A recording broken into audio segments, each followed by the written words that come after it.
Favara, nome che deriva dall'arabo e che tradotto vuol dire sorgente d'acqua. Vorremmo che queste immagini si riferissero soltanto ad un lontano passato.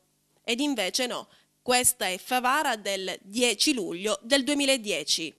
Il caldo, anche se quest'anno è arrivato in ritardo, è percepibile da tutti che da circa 12-13 giorni le colonnine di mercurio hanno registrato un sostanziale aumento. Il caso vuole che nello stesso arco di tempo, cioè da quando è scoppiata l'estate, improvvisamente si è interrotta la fornitura del servizio idrico.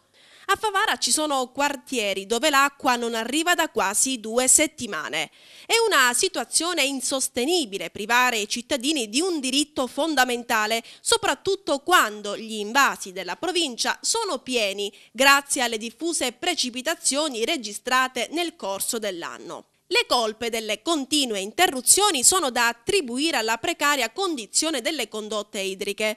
La mancata erogazione del prezioso liquido sta facendo innervosire i cittadini favaresi che puntualmente contattano la nostra redazione per avere informazioni in merito. In un territorio dove si guarda all'Europa, dove si spendono energie economiche non indifferenti allo scopo di far emergere i centri degradati e farli apparire agli occhi dell'opinione internazionale come dei luoghi di eccellenza, sarebbe opportuno non allargare tanto gli orizzonti e non distogliere gli sguardi al di là del proprio naso.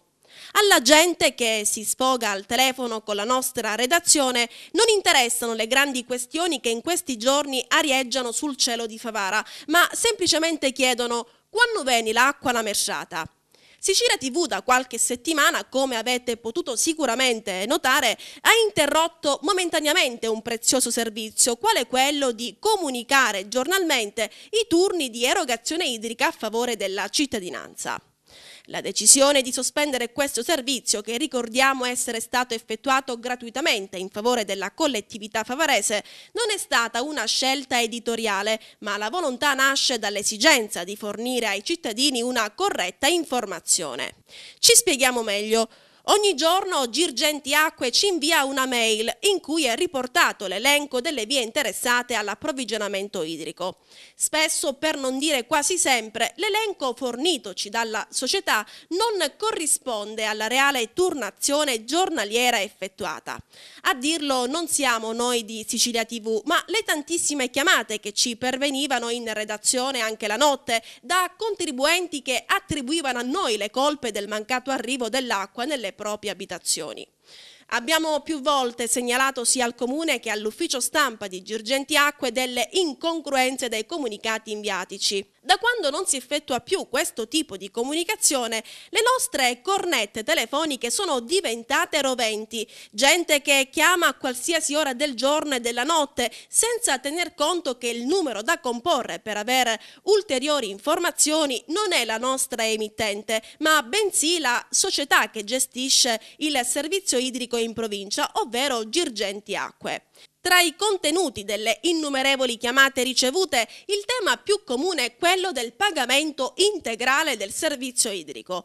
Infatti i cittadini lamentano che il costo di questi disservizi e di queste interruzioni non vengono detratti dall'importo totale della bolletta, pagando così un servizio che dovrebbe fornire loro l'acqua 365 giorni l'anno.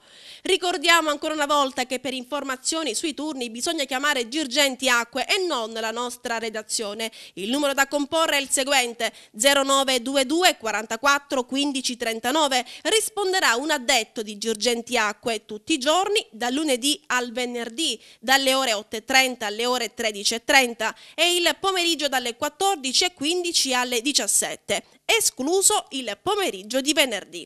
In alternativa si può visionare il sito internet di Girgenti Acque, www.girgentiacque.com.